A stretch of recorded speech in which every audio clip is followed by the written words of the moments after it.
Should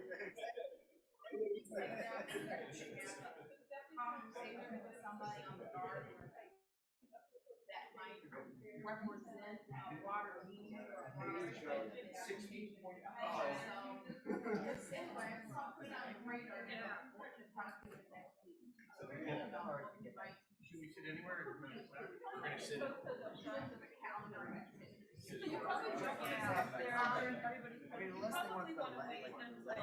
Because otherwise you're sitting up there. Oh yeah. Okay. So you might want to stay in the audience until after all your questions. Got it. Okay. Yeah. You can on many panels, but that's ideal. I feel like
Good afternoon, and welcome to another edition of WARF Essential Topics. My name is Stephanie Whitehorse, and I am the Director of Intellectual Property for the Physical Sciences at the Wisconsin Alumni Research Foundation, or WARF.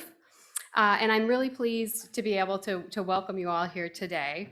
In my role on campus, I work with faculty across a number of disciplines, including engineering, computer science, data management, and a whole host of other fields that really are relevant for the kind of partnerships that we're talking about today. So I'm really excited to be part of this discussion to foster broader campus conversations about these opportunities. In a moment, I'm going to share some details regarding the afternoon's program. First, I would like to acknowledge the land that we are on here at the Discovery Building. The University of Wisconsin-Madison occupies ancestral Ho-Chunk land, a place their nation has called Dejope since time immemorial. In an 1832 treaty, the Ho-Chunk were forced to cede this territory. Decades of ethnic cleansing followed when both the federal and state government repeatedly but unsuccessfully sought to forcibly remove the Ho-Chunk from Wisconsin. This history of colonization informs our shared future in collaboration and innovation. Today, UW-Madison respects the inherent sovereignty of the Ho-Chunk Nation, along with the 11 other First Nations of Wisconsin. Today's full program will be recorded, and you'll be able to find that recording at warf.org under Programs and Events. It should be available as soon as tomorrow, and it will include the Q&A, which could run a bit past 5 o'clock. We look forward to hearing your questions at the end of the program, and if you're here in the room, we ask that you line up behind the mic. And if you are attending via Zoom, please use the Q&A function rather than the chat to submit your questions. So in a moment, we'll be welcoming our moderator, Dean Kristen Eschenfelder, to lead the panel discussion. But to help provide some additional context for today's focus, we are pleased to have UW-Madison Vice Chancellor for Research and Graduate Education, Steve Ackerman, to offer some remarks on behalf of the university. Thanks, Steve. Thank you, Stephanie. So thank you, Stephanie, and thanks everybody who's here and who's online to this essential topic series on partnering with defense and security agencies, campus perspective and new opportunities. And also, I should also thank the panelists for participating in this as well. I'm really looking forward to hearing this. I was actually going to leave early, but I'm staying the whole time. I'm going to be late for another meeting because I do think that this is very important. And so I'd like to make two comments with regard to the titles. First, on campus perspectives, and the second on new opportunities. So with regard to campus perspectives, as you know, Across campus, we do a wide variety of research across all disciplines in all areas. And sometimes we like to classify these as two types in terms of basic research and applied research, right? Where we think of basic research, the purpose of which is to improve on existing knowledge or to discover new knowledge. Whereas when we think about applied research, we're often thinking about using our knowledge in order to either solve a problem or to find new solutions to an existing problem. And the DoD does both of these. They do both basic 6.1 and applied research 6.2. And so this is an opportunity for us to really get involved with regard to the perspective of doing this type of research. With regard to new opportunities, if we look at the HERD survey and other metrics, when we look at the collaborations that we have with DoD in comparison to our peers, we could have more, let me put it that way. And so that's one of the things I'm looking for with regard and the interest in staying to see what's going on, to hear what people's ideas are, because I do think there are a lot of opportunities here to increase the type and the amount of research that we do on campus all the way across campus. So with that, I want to again thank everybody for organizing this and thank the panelists and the moderator who is now coming up. Thanks.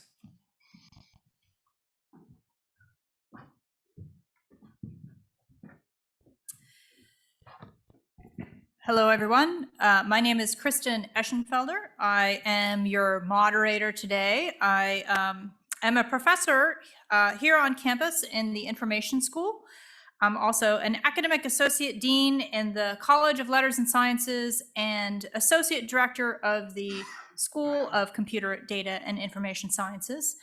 But my role here today is as cat herder to get our fine array of panelists up here and speaking to you and sharing their wonderful experiences and lessons learned from working with defense and security agencies. So here's how this is going to happen. We have 5 fantastic panelists today. I'm going to introduce each one and give them time to come up to the podium, and then they're going to speak for approximately 8 minutes each, and then I'll introduce the next one, they'll speak, etc. Feel free to put your questions in the chat, but we will be holding all questions until the end. So first up, we have my colleague, Bart Miller, Professor of Computer Sciences. So Bart Miller is a Vilas Distinguished Achievement Professor and the Amar and Berlinder Sohi Professor of Computer Sciences here on campus. He is also a Fellow of the Association for Computing Machinery. He directs the Paradigm Tools Project, which is investigating program scalability and binary program analysis and instrumentation technologies for use in high-performance computing, systems design, and cybersecurity. He leads the Software Assurance Program for Trusted CI, the NSF Center for Excellence, the Center for Trustworthy Scientific Cyber Infrastructure. And from 2012 to 2020, he was Chief Scientist of the DHS Trustworthy Scientific, he was Chief Scientist of the DHS-funded Software Assurance Marketplace, aka SWAMP, and he co-directs the MIST Software Vulnerability Assessment Project.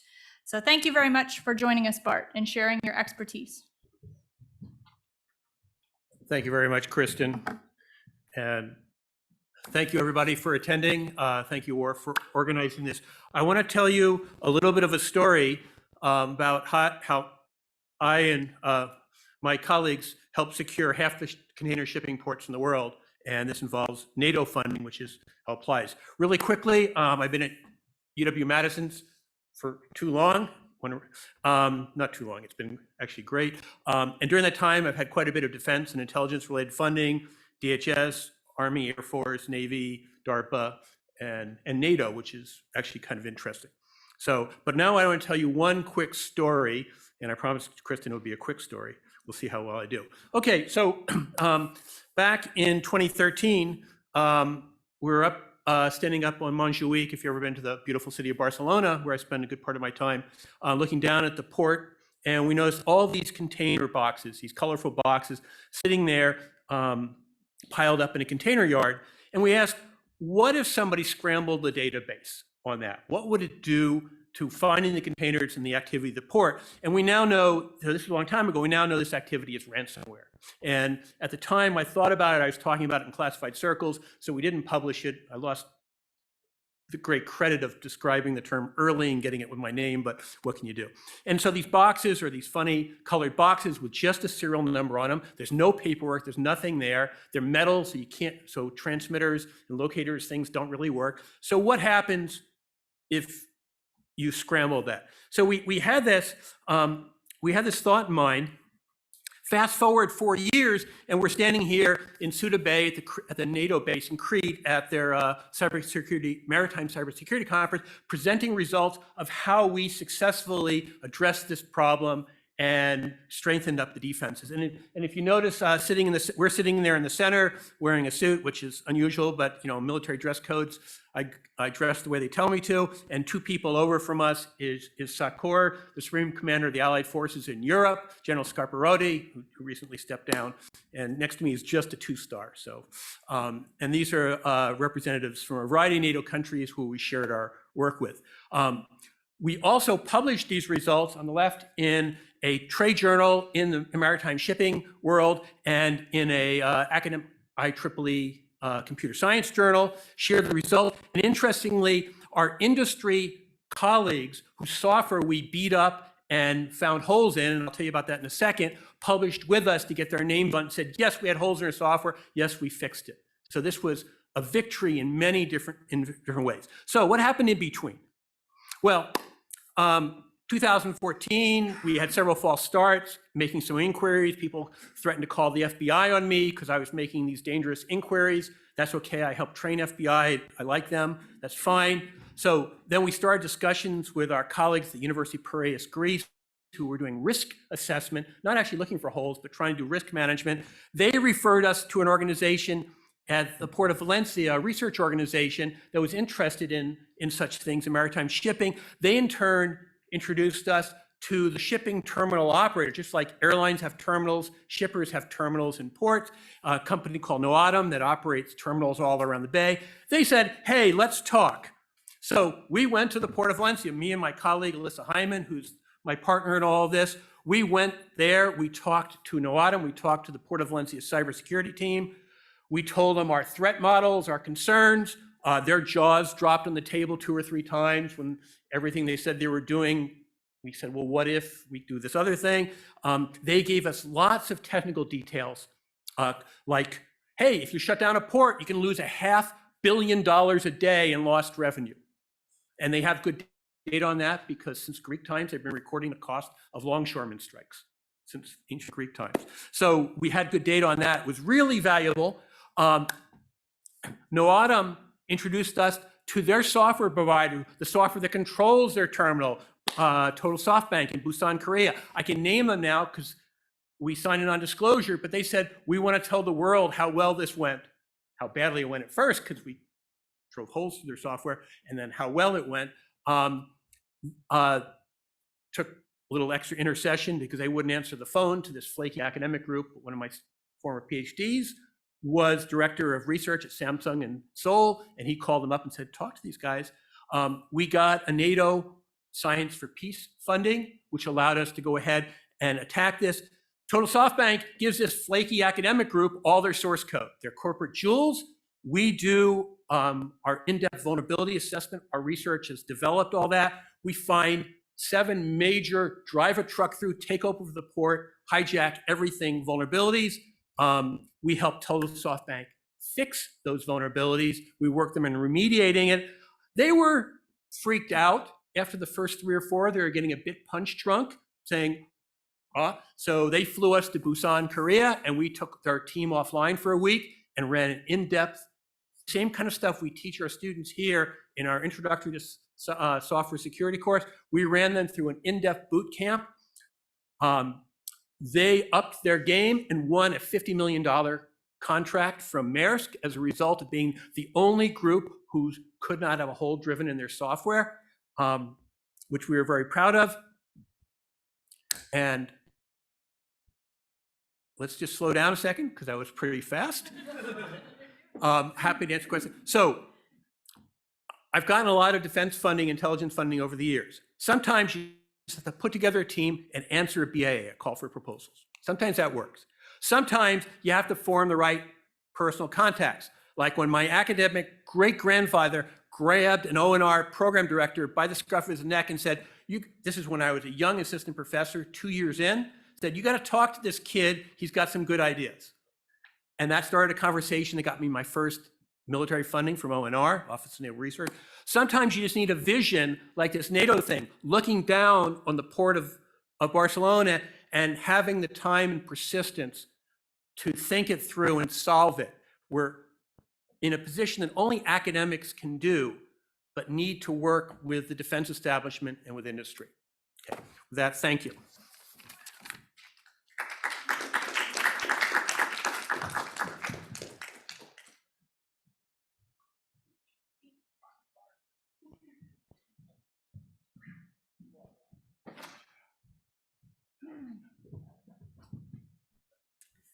All right, thank you very much, Bart. So I'm pleased to announce our second speaker, Kathy Rasmussen of the Forward Bio Institute. So Rasmussen is Assistant Director of the Institute, and she has over 20 years of experience in regenerative medicine and translational biomanufacturing research, specializing in cell-based therapies and tissue engineering strategies for treating complex skin defects. Dr. Rasmussen was part of a pioneering team at Stratatech, how do you pronounce that? The name of the company? Mallinckrodt Company, thank you. Mallinckrodt Company, where she spearheaded development and marketing of a human skin model for toxicology applications, directed the preclinical studies program, and managed product development for the company's genetically modified product line. She has also authored numerous publications and book chapters, and is an inventor on 4 US and numerous international patents. So thank you very much, Kathy, for coming and sharing your expertise with us.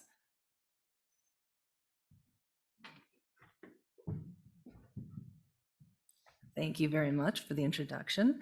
I'd also like to stress that Stratatech, as a skin substitute development company, was heavily funded by the Department of Defense and ultimately BARDA through the Countermeasures Agency. And so I owe a lot of my career and success to DoD, and that's why I'm standing here. So I want to echo a few things that Bart had just said. My 3 R's for this are really working with the DoD requires how you develop and maintain relationships, how you maintain those relationships with respect, and then when you're working with the DoD, what results do you get from that collaboration? So when I say develop relationships, I do mean the key stakeholders and internal DoD champions. So within the biomedical research community for DoD, they have portfolio managers, they have program officers, they have science officers.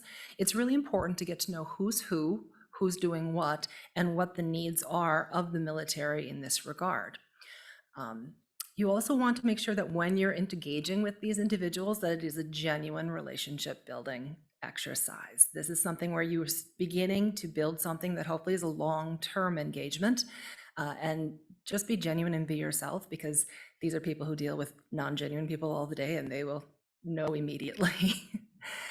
And so also be aware of what stage you are within your research and how that applies to what DoD's interests are in terms of solving problems. If you come with too early of a research project, they may have basic funding for it, but you may actually need to wait until you have a bit more developed, and this gets to the 6.1, 6.2 funding that Steve had mentioned.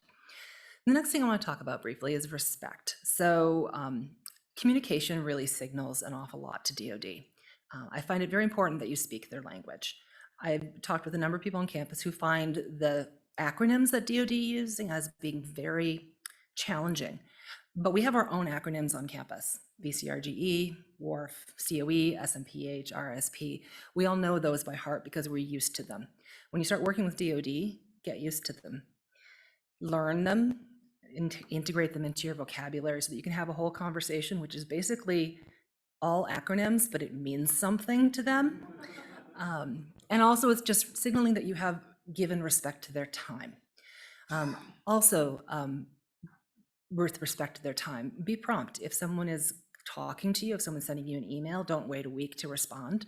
It's kind of like the corporate world. If you don't answer, they'll go on to the next person on the list, and that person will answer. And the other thing is, if you are talking about doing grant applications, don't just resubmit something that was already put into NIH.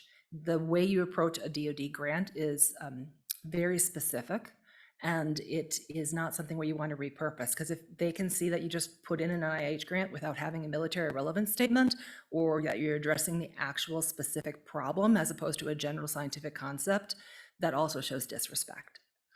And then also DoD funds success. And what I mean by that is if you do what you say you're going to do in a grant and you follow through and you meet those milestones, they value that, because they then get to take this up to their superiors, and ultimately it gets in front of Congress, and it helps support the whole endeavor of the funding mechanisms themselves. So really see how you fit within their overall portfolios. Really emphasize your community engagement with industry partners, and then be aware of how these grants, which are really contracts, are written in a way which is milestone driven. So again, you're talking about the problems and how you're going to meet each one of these hurdles along the way. They're not open-ended research grants. So when we talk about DoD biomedical research funding, it is not a monolith. There is no DoD funding. You are engaging either with Air Force, with the Navy, with the Army, or one of the specific defense agencies. My personal background is with the Army, and you'll see with these different red arrows here, they're just pointing out different types of engagements. CDMRP is a program office, which is congressionally directed, congressionally mandated directed research programs. I get that wrong all the time. I'm sorry, I just know the CDMRDP. So what I mean by that is there's specific research programs which Congress has mandated funds be set aside for, that are funded through the Department of Defense, but they're not solely for military application. So the whole list here is from fiscal year 21. Those in red are currently open for fiscal year 22. It's a very short cycle. So if there's anyone who sees a work on here that they're doing, give me a yell through the Institute's website, and we can talk further, because it's usually a staged invitation. There are several open categories, peer review medical, as well as defense medical research and development. This is PRMRP. You can see that there's an awful lot of additional medical conditions that need to be addressed, but again, from a military relevance. And people say, well, what's a military relevance? There could be something which is as general as warfighter related needs, but also think about readiness. So if you have someone who's an active service member and they have a spouse or a child that is suffering from a particular condition, that's going to impact their overall performance. So that's a military relevance. You're trying to address some type of concern they have to help with their overall performance and well-being. These topics change year to year, so not always will they be available for you to apply to, but you can see it's quite a broad swath. So there are non-CDMRP programs. This is through what's called the JPC, Joint Program Committee offices. You can see how these break down with different target areas. And I had some funding through MIDRIP, which is the Military Infectious Disease Research Program. Again, it was about diabetes. Sorry, that was not that one.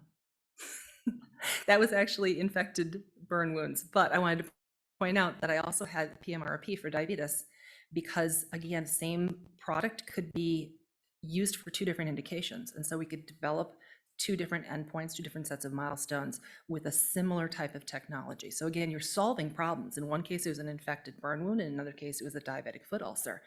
My technology was the same. How I applied it to solve some problems was different. Getting into this part of biomedical research does require that relationship. So Bart had mentioned the BAAs. BAAs are wonderful opportunities that are open-ended in an omnibus type way.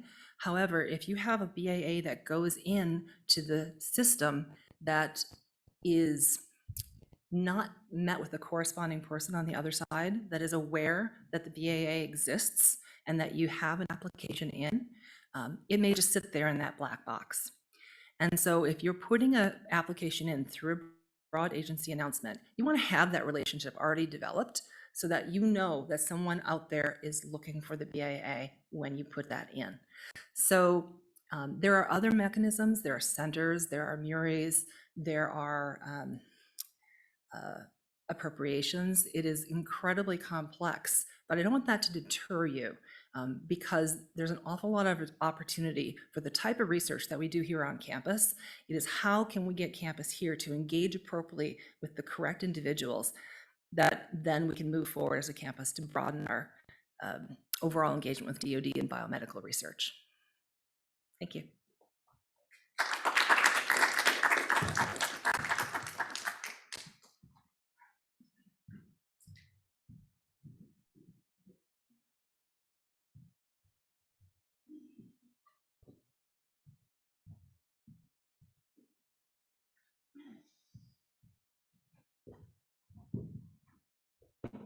Thank you very much, Kathy.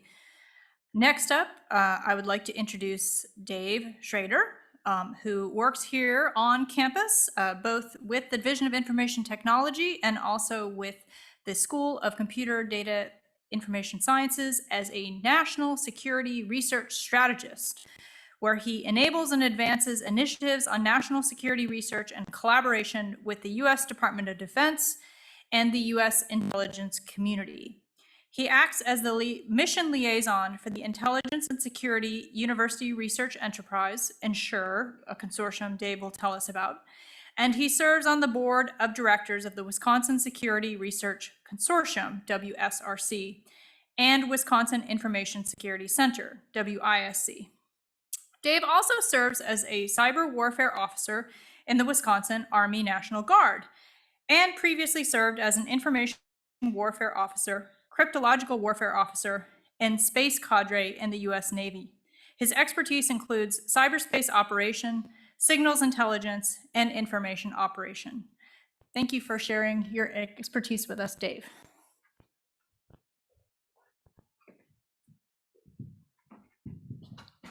Oh, thank you, Kristen, and thanks everyone for being here today. Today, I would like to talk to you about some new initiatives to support defense and intelligence research at UW-Madison, speaking to the new opportunities that Steve mentioned. First is the ENSURE Consortium. So UW-Madison is a founding member of the Intelligence and Security University Research Enterprise, and it's a consortium that's led by fellow Big Ten member University of Maryland. They operate a DoD University-affiliated research center, or UARC, called the Applied Research Laboratory for Intelligence and Security, or ARLIS. And the University of Maryland realized that it couldn't serve all of the needs that the government was presenting it with itself. And so they sought to build a network of partners to meet that challenge. And this consortium now includes other large research universities like the University of Illinois at Urbana-Champaign, Texas A&M, University of Southern California, Arizona State, and George Mason, along with several historically Black colleges and universities, such as Howard University, Morgan State, and the University of DC. And the consortium's composition brings an intellectual and ideological diversity to the nation's most challenging national security problems.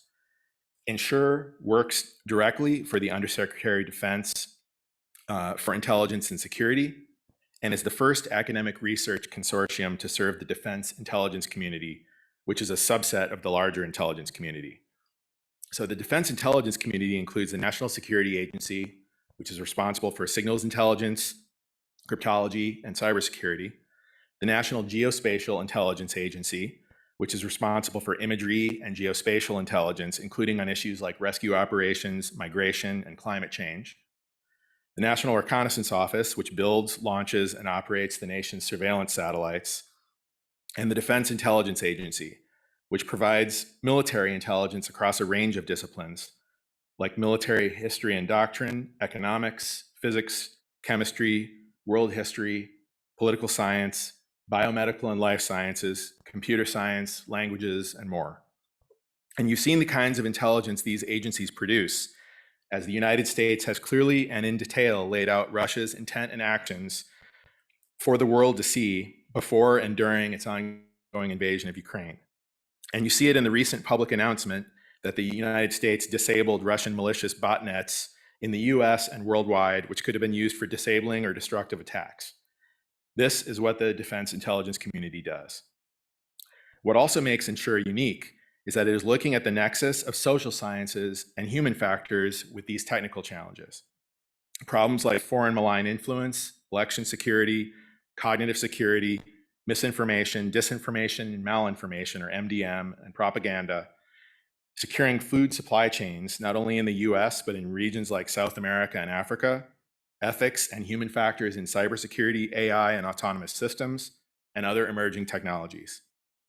And Ensure is designed to smooth the path for UW researchers to participate in these research areas with non-traditional funding agencies that we may have not worked with before, and to collaborate with researchers at other institutions. And together we can help shape these disciplines. So that's Ensure. Next is the US Army. UW-Madison is working with Army Futures Command, headquartered in Austin, Texas, the Army AI Integration Center, or AI2C, and the Army Research Lab, ARL, there's more of those acronyms, on a partnership to expand graduate educational programs and research collaboration to meet some of the Army's most pressing current and future problems. These include training the next generation of Army data engineers and data scientists up to the PhD level and the master's level, how to employ AI and machine learning for both technical and ethical perspectives, high-performance computing and networks, and how to navigate if the Global Positioning System satellite constellation is jammed or even destroyed. This research helps to defend our nation in an uncertain world, and like most DoD research, all of these research areas have civilian applications. And last is US Cyber Command. UW-Madison is a charter member of the Command's new academic engagement network, which seeks to expand education, research, and collaboration opportunities and enable the future of our nation's cyber workforce. US Cyber Command is the combatant command for cyber operations, which means that it's responsible for coordinating and directing all defensive and offensive military operations in cyberspace for the United States. UW-Madison can help guide and inform these efforts by providing its expertise, as we did recently when Youngmi Kim, a recognized expert in disinformation and malign influence on social media, presented her research to a panel of analysts and officials at US Cyber Command and NSA responsible for election security. In return, UW-Madison has access to internships and student hiring events at US Cyber Command, as well as access to lectures and research opportunities. In closing, these partnerships give UW-Madison a new and influential voice in defense research and policy. It provides UW-Madison new funding sources for R&D consistent with the priorities that have been laid out by the Chancellor and the Vice Chancellor for Research and Graduate Education. But more importantly, your work will answer questions on how our nation employs technologies like AI and machine learning, autonomous systems, quantum computing, and cybersecurity technologies, and how we protect the critical infrastructure of the United States, our energy grid, our electoral processes, and our information landscape. Your voice matters, and it will help shape the future of this important work. So to learn more, we have set up 2 mailing lists, one for Ensure and general DoD research opportunities, and one for US Cyber Command. And feel free to join either or both. And please feel free to reach out to me directly with any questions. I'd be happy to discuss any of these areas with you.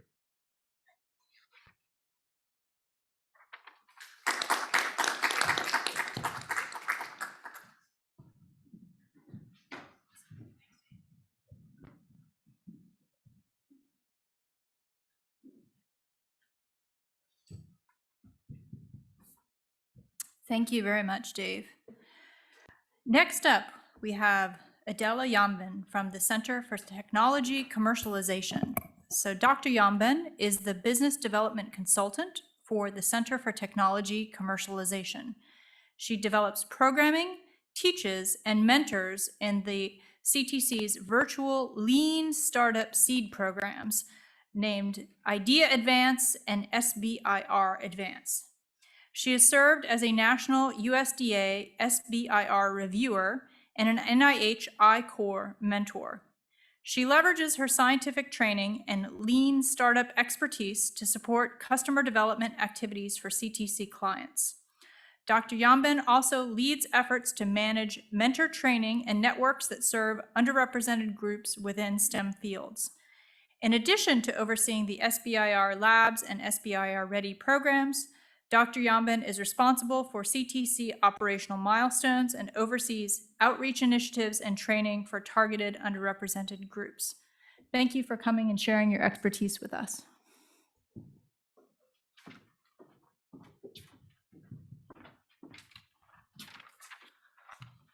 So I'm going to run through some notes here about what our engagement has been with the Air Force, kind of as an example, but also to illustrate some programs and resources that you might be able to take advantage of. And then my slide really is kind of a contact information slide and a resource slide that might help augment some of the jargon that I'm going to present here today. So a little bit about the backstory is that the Wisconsin CTC has gotten involved with the Air Force because of some changes that's gone on as part of the Federal Small Business Innovation Research Program, or SBIR program. If you're not familiar, these are non-dilutive awards, grants and contracts that go to small businesses, and oftentimes those small businesses are university startups or they are working with a university collaborator. So it's really important, I think, that even on the university side of things, that you're familiar with the SBIR and STTR program, because this might be a really nice way to engage with the Department of Defense through applied research. So we started working to better understand the DoD because of the $4.3 billion as part of that federal program. The Department of Defense has about $2 billion. And as we know, it's not a monolith. So there's, oh, do I have to do it? Yeah, there we go. Thanks, Kathy. So it's not a monolith. And so in particular, we focused on the Air Force because, as I mentioned, the Air Force has done some pretty cool and very disruptive things to how they manage their federal SBIR and STTR programs. So if you want to know more about that, I'd be happy to talk with you because I've nerded out on operations. So I want to tell you a couple of things of what we've learned as we've tried to better open up this ecosystem for our small businesses to participate in. And one very important thing, just to kind of follow on other people's conversation, is for us to think differently about our technology. Technology is not necessarily a product. It's a way for you to think about how to apply that technology to solve a problem. And I think when we went into it, we just saw, okay, there were dollars being left on the table, but as we've gotten into the network and better understood the people, we've really valued the people that are part of the Air Force. And in particular, we're working with the Wisconsin Air National Guard. So we have a number of very young, incredibly capable, amazingly qualified individuals that are trying to solve big, hard things with very limited resources. So as you're thinking about pursuing Department of Defense, and I hope that we get better and start using components and even get more granular as good customer segmentation activity demands, that we also become very close to who our customers are and what their needs are. I think it's been well described as kind of they're a small city, or they're a big city, if you will, that have so many, a variety of needs. They operate in so many different situations. So finding a way to evolve and identify ways to apply your technology to use case scenarios can be done in a variety of ways. So let me go through the top 5 things that I've learned in working with the Air National Guard. First thing is make it applicable. These are often contracts. They're not grants in the Department of Defense. And as we've talked about, contracts require you to have very specific milestones, and you definitely want to propose something that you can achieve because you want to build that trust. So getting good at understanding how to make it applicable, what the actual mission specific need is, what the technical specifications and desired outcomes will really help go a long way to making you be successful. Learn some of the jargon, like technology readiness level, or TRL. We've talked about budget item 6.1. We usually deal in the SBIR realm, budget 6.3 to 6.4 and above. So really understanding what the technology readiness level requires and using that as a guide to help define the kinds of milestones and outcomes that you could put into your project to help you win and demonstrate that you are reliable persons to do business with. I mentioned that most of these are contracts, especially in our world of SBIR, they're all contracts. let's see, what else do I have here? You have to establish criteria that demonstrate your ability. And also, because they are contracts, it's really a good idea to try and understand how they define what those contracts are. There are definitely other criteria that help them define if you're using a CSO or a BAA or name your other jargon of contract name. So it doesn't hurt to understand what they're looking for, and you don't have to be an expert. Get to know people, ask questions, find contracting officers. They're really helpful individuals, and they can ask your answer your ignorant questions. I've had a lot myself, and it's been really wonderful to learn from them. Let's see, and it's important to know because not all of your projects fit into a wide end of contracting opportunities. So it'll really up your success rate if you get more specific about what contract and what the rules are for doing business in that contracting vehicle. It's been mentioned before that networking is really important, and I would go so far as to say that your project success may be linked to your credibility of your team. We've had a couple of examples here about people who got a little bit further along in the process when they had somebody kind of handhold them to the next level. Some things for you to consider if you've never done business with any of the components: finding a team member that has, working with the university, going through the Ensure program here to kind of collaborate with other university collaborators as part of that network. It's a way to kind of demonstrate that you are working with people that are reliably have done business with whatever the component is in the Department of Defense. And it might help distinguish your solution, your approach against somebody else who may not have done it. Again, I think a lot of times it's not so much about the research and the technology, because there are a lot of different universities doing maybe similar lines of research, but so that team is a really key distinguisher between a competitive project or not. Let's see, what else do I have here? How to forge those networks. Okay, so that's been a really big challenge for us to figure out how to forge those networks. But I will offer that if you're working in the Air Force, because of the changes that they've made to the SBIR and STTR program, they've actually created new ways for people to network with them. There are things like the science, oh man, I'll have to put that out as a full one, but I think it's called the Air Force Tech Connect. That's what it is, Air Force Tech Connect. You can Google that and you can put your research project in there, and it can get forwarded to the right offices for collaboration or discussion. There are things like Apex. You can Google Apex Parallax. They're a program that's funded by Air Force Research Labs that are there to help you negotiate, navigate with the Air Force, and they're a real good support system if you're pursuing SBIR and STTR funding.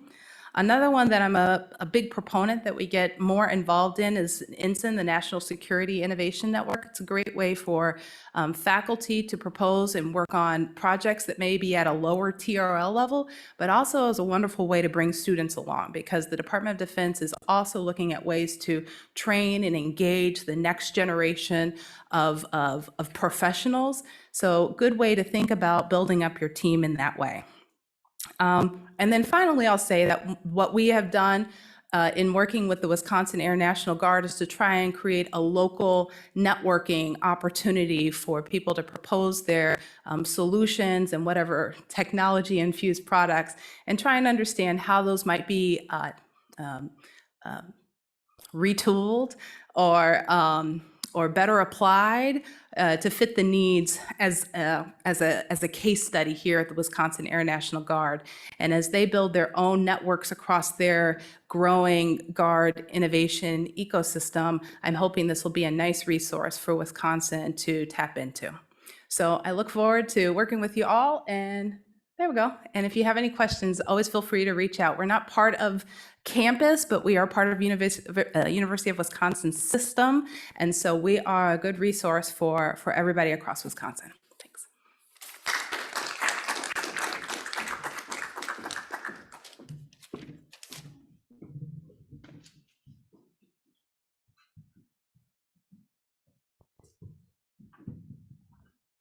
Thank you very much, Dr. Yambin. So for our last speaker, we have Lonnie Burger.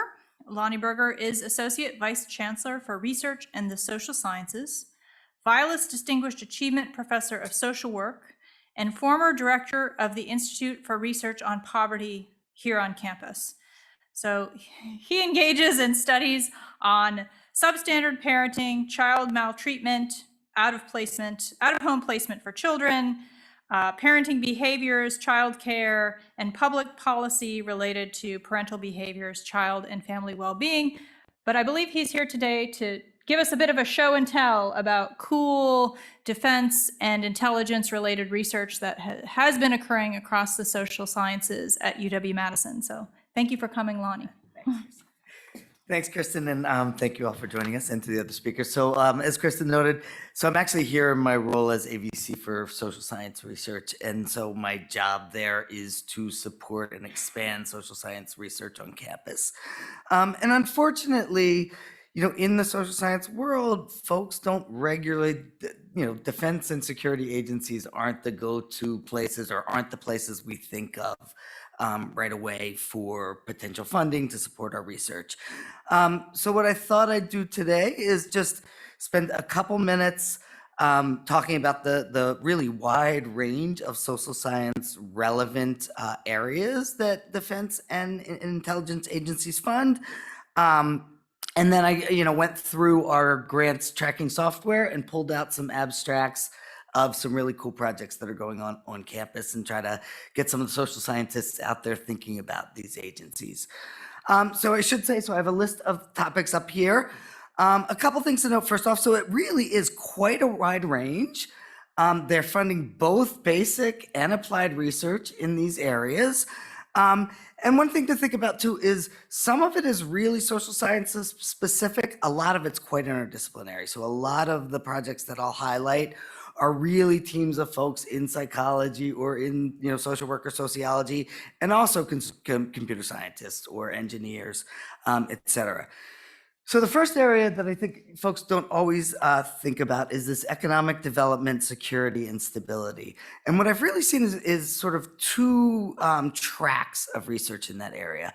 And one is largely looking at economic context in other countries and thinking about how the economic contract both impacts and is impacted by the socio-political context and what that might mean for America's security interests. And I'll highlight a study on campus that's addressing those areas. The second place is really thinking about and studying the economic health, the economic security of military families, both while they're military members and their families, both during their service periods and after their service periods, and thinking about issues around financial literacy, issues around financial capability and capacity building, investing, retirement, et cetera.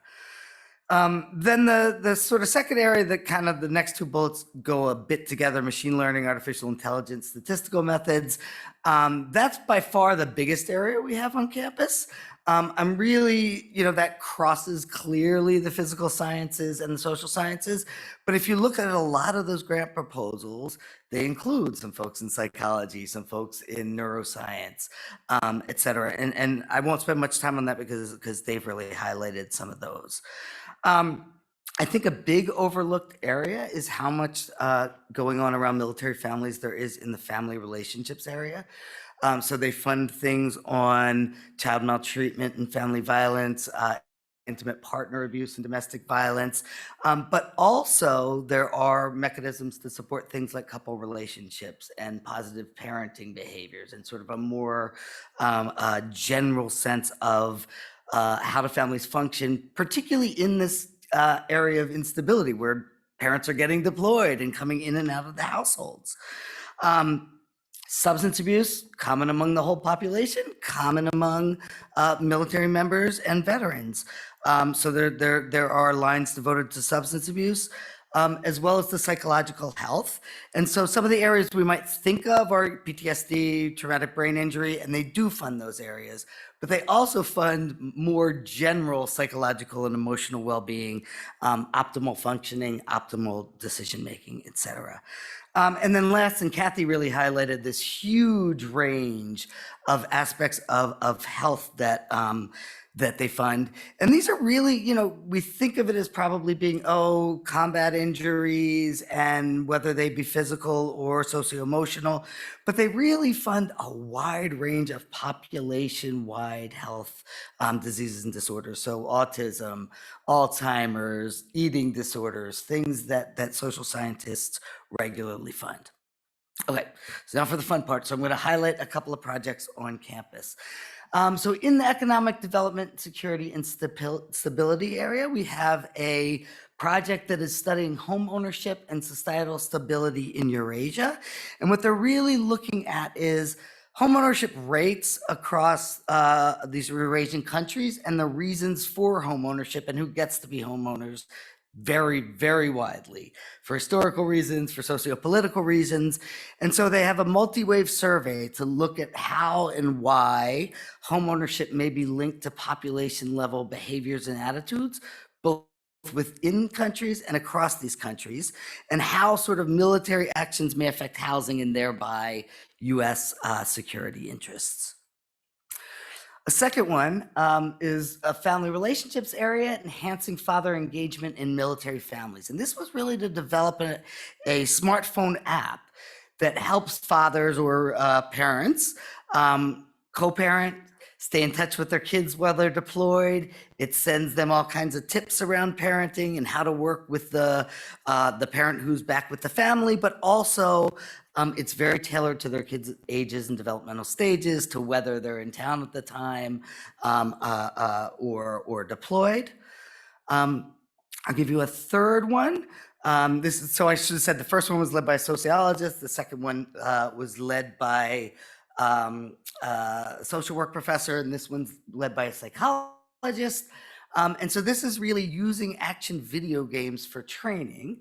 And testing sort of experimentally both behavioral, so perceptual, attentional, cognitive ability changes, but also mapping the neural networks that are driving those behavioral changes. And then lastly, I pulled sort of a sentence each on a bunch of different areas a bunch of different projects in the machine learning, AI, and statistical applications. So multiple projects are developing and applying new machine learning techniques. Some are focused on data efficiency, some computational efficiency, operational robustness, adversarial robustness, so security. Some of them are mixing different aspects of these. Many of them include social scientists. There are some basic statistical research. So one of the projects really is to develop a new factor analysis methodology. In economics, there's a project for understanding, so harnessing kind of big observational data to empirically understand, the circumstances in which game theory predictions break down in the real world. There is a project that's a engineering and psychology partnership to look at new statistical methods for understanding neural functioning and functional connectivity. And then there are these really team building projects. So there's a large project to create multidisciplinary teams to improve human bot coordination around cybersecurity. And then lastly, a few folks noted the sort of training and professional develop opportunities. They'll also support things like conferences and bringing in, creating networks for emerging scholars. And so we have a series on that in statistics and probability. So I'll stop there.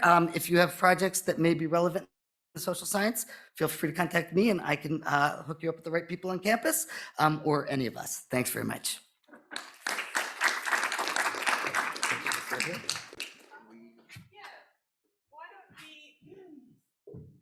So first, let's give a big round of applause for all of our speakers. And I'd like to invite them to come up to the front for the Q&A so that they're all conveniently near a microphone. And I would like to open the Q&A. If we have any questions from the floor, please come up and use the microphone so that our at-home viewing audience can hear you. And we have an online moderator who will be reading in questions from afar. Do we have any questions yet? Nope, not yet, but maybe you have a question, get the juices. Yeah. So I have to say I'm intrigued by your comment about geeking out about the cool things the Air Force has done. Was it the National Guard or the Air Force? Yeah. So I'd be interested in hearing more about that if you can share. Well, thank you. It's something that I have found pretty fascinating. So one of the big things they've really done is promote a definition of innovation that does not necessarily mean new IP. It means new applications. And it was a way for them to activate a contract vehicle so that they could get small businesses to help them solve real and immediate needs in a way that would allow them to adapt and to use research dollars, the SIBR sitter, they like to call it SIBR sitter instead of SBIR, to use those dollars to adapt their technology for the needs of the Air Force. And so the contracting vehicle, the CSO Commercial Solutions Offering, I always forget what O stands for, but it's a tool that Air Force uses, but that other agencies can use as well. And I found it to be really helpful to try and expand our definition and our inclusivity of what innovation might mean. It does not have to mean a PhD doing research, even though in this context it does. But for our general Wisconsin community, it could mean I can pull together existing technologies in new and novel ways, or I can take our existing product or service and hypothesize new and novel ways for it to be adapted to fit within the Air Force. And so for me, I think that that's a really nice way. It's a good opening for new people to come and work with the Department of Defense with this expanded definition of what innovation might mean. Thanks very much. Now we have a question from online. We have an online question from Raj, who is asking, should we look at genetic sequencing analysis for our personnel serving in the military to gain more insight and coming up with potential strategies to improve their quality of life? Well, this is exactly the kind of question that can be answered by pitching this to any one of a number of agencies. It could be the services, it could be some of the actual DoD health components. And that's the interesting thing about working with DoD. Often it is not the same type of grant solicitation that someone might be familiar with coming out of NSF or NIH. If you have an idea that's a novel concept, put together a white paper. And if there's already a broad agency announcement or a BAA, which as the name implies are often very broad, sometimes there'll be a contact on that BAA, and you can say, hey, what kind of format are you looking for?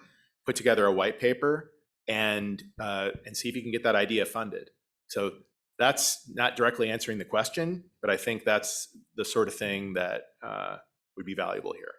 And if you've ever put together a white paper, it's usually just a very brief, two to a few pages summary of the idea, of main ideas, how you do it, the main impact of the ideas, just to get the ball rolling. And it's very low overhead to get started with. And they will keep those white papers on file. So, they will be able to go back to them as a resource to pull if other opportunities come forth. But I will echo it's short, brief, to the point, and why it's a solution to a problem. Yeah, hi, I'm Brian Yandel. So we had visitors, Maddie and Rudin, our generals came in October, and there was a meeting at that time. And one of the things that came out with that is the potential for a lot more higher level collaboration, bigger projects. And I'm just wondering, how do we get there? So we're really good at doing individual projects, and these white papers might be an example of that. But how do we build out the larger integrated projects that are going to attract that kind of scrutiny and build? What are the specific projects? Maybe the one that was just mentioned is one of those projects. Well, DoD likes to work with known quantity. They have relationships with other academic institutions that they know already understand them and have very robust relationships with. And so most of the time you see the big awards the multi-million dollar, multi-year awards are where those existing relationships are already, already live. So I think the answer to the question is, start like we're starting now. We're talking about it, figuring out ways to, for the university to enter into these areas more. And that's going to create the kind of relationships we need to get the larger awards. And then the second answer is, now that we have this relationship with the Army, that's starting with educational programs, that will expand into collaborations in other areas. And what we really need to be focused on as a campus is how can we position ourselves to meet those needs. The Army and the rest of DoD talks about what its priorities are. And if we understand those and can speak to those in their language, that's really going to help us build. Let me add to that. Marone, Livney, and I ran a $5 million a year DHS security center for 8 years. It was a 5-year, which they extended for us for a few years, 5-year contract. It started out, and as Dave said, we had some relationships with the program managers at DHS, so we were a known quantity, but we submitted into a competitive pool with some pretty heavy hitters there.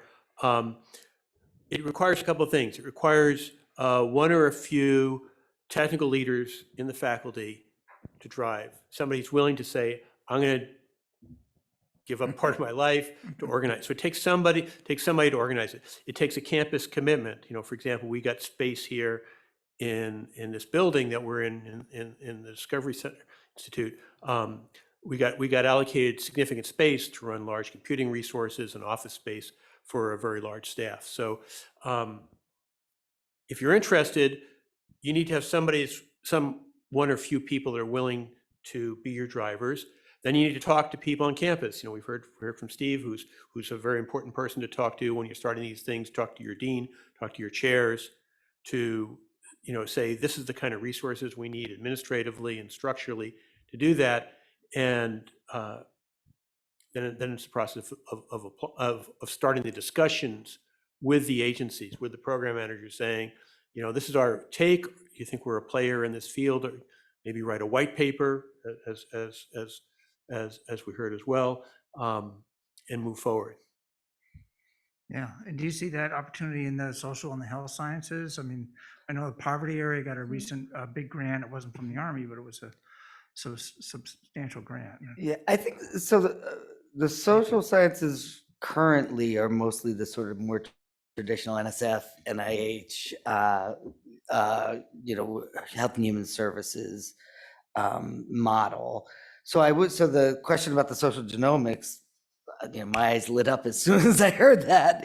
I don't know the DoD well enough to know if they're at a point where it would be of interest, but that to me seems like it's a huge area of social policy and of social science research now, and an area we're really growing on campus, and we have a social genomics cluster. So to me, like that could be a great area for us to start trying to make some headway in.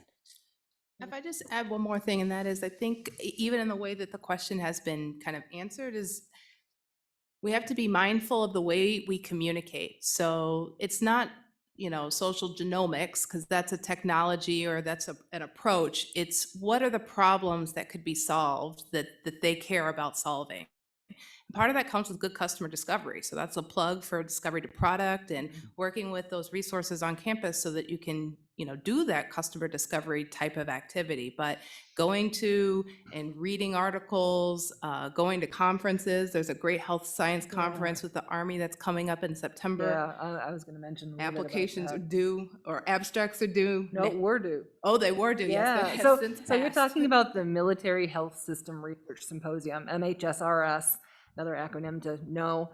And that one is the premier DoD health science and social science, actually, conference to go to. And it is a perfect, ideal situation for networking opportunities. You get to meet potential collaborators there. You get to meet your program officers. I had gone almost, well, not the COVID years, but I had gone for like about a decade since it was a small group. Now it is like over 3,000-4,000 attendees. It is a science conference, but what it really is an opportunity to collaborate. And it is the place to be at so that you can recognize these opportunities, forge these relationships, start pitching ideas to each other, over coffee, and then go and talk to somebody about what it is and get that ball rolling. Good afternoon. This is Mohannad. I have a question. You covered different aspects about the programs that provided by DoD, like education, research, and funding startups. But my question about startups that established through the university, but they are trying to get first attraction. Like I have this MVP and I want to try it with some DoD customers. So is there some sort of those kind of programs that help early stage startups to try their product, deploy it, get feedback?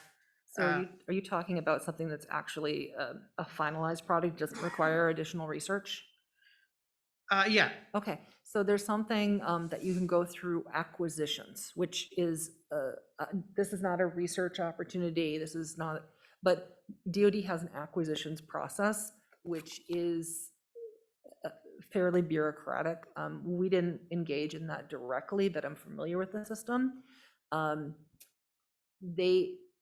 If you want to craft it as being a research project to evaluate potential improvement, that could be a really good and use an SBIR or STTR mechanism, but straight up sales to the military is handled through procurement on their end. There is a group in town, I can't remember who deals with that. WPI, Wisconsin Procurement Institute. They're a PTAC.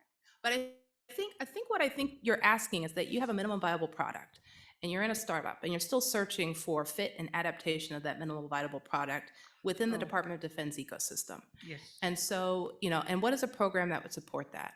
So there are definitely new programs come on board because of the expansion of the innovation ecosystem across the defense network. So the National Security Innovation National Security Innovation Network might be a place. They may have some funding, and we can talk a little bit about the product and the kinds of things that INCEN's putting out. There's another group, the Defense Innovation Unit, or DIU. They're funding things that are a little bit later on in the TRL stage. And then the other thing I would say is that depending upon where you're at and what your product is, we're trying to leverage our program, the Idea Advance program, as a way to help broker those partnership connections through our partnered innovation track. And so we have an application due in July for those kinds of products for startups looking for those kinds of pivots. Yep. And on Ensign and DIU, and so just for everyone listening, so Ensign is Ensign, NSIN.mil, DIU is DIU.mil. This is timely because this Thursday, Ensign and DIU have a webcast, and you can go, it's advertised on ensign.mil, where they're going to talk about these topics and also announce the creation of DIU's Midwest hub in Chicago. So Ensign and DIU in particular, as long as you kind of get your foot in the door and talk to someone, I mean, you can literally just pitch your idea and say, hey, this is what I've got. This is the type of product it is. This is the market segment it's going after. And their job is to, try to, among other things, is to try to find out a way that might link up with a DoD need. All right, well, we're just about at 5 o'clock, so let's take a moment to thank all of our speakers for sharing their expertise with us again. So thank you. And this is the end of our formal presentation, but some of our speakers can stick around. So if you have further questions, I encourage you to approach our speakers individually and follow up. But thank you very much for attending today. Thank you, Kristen.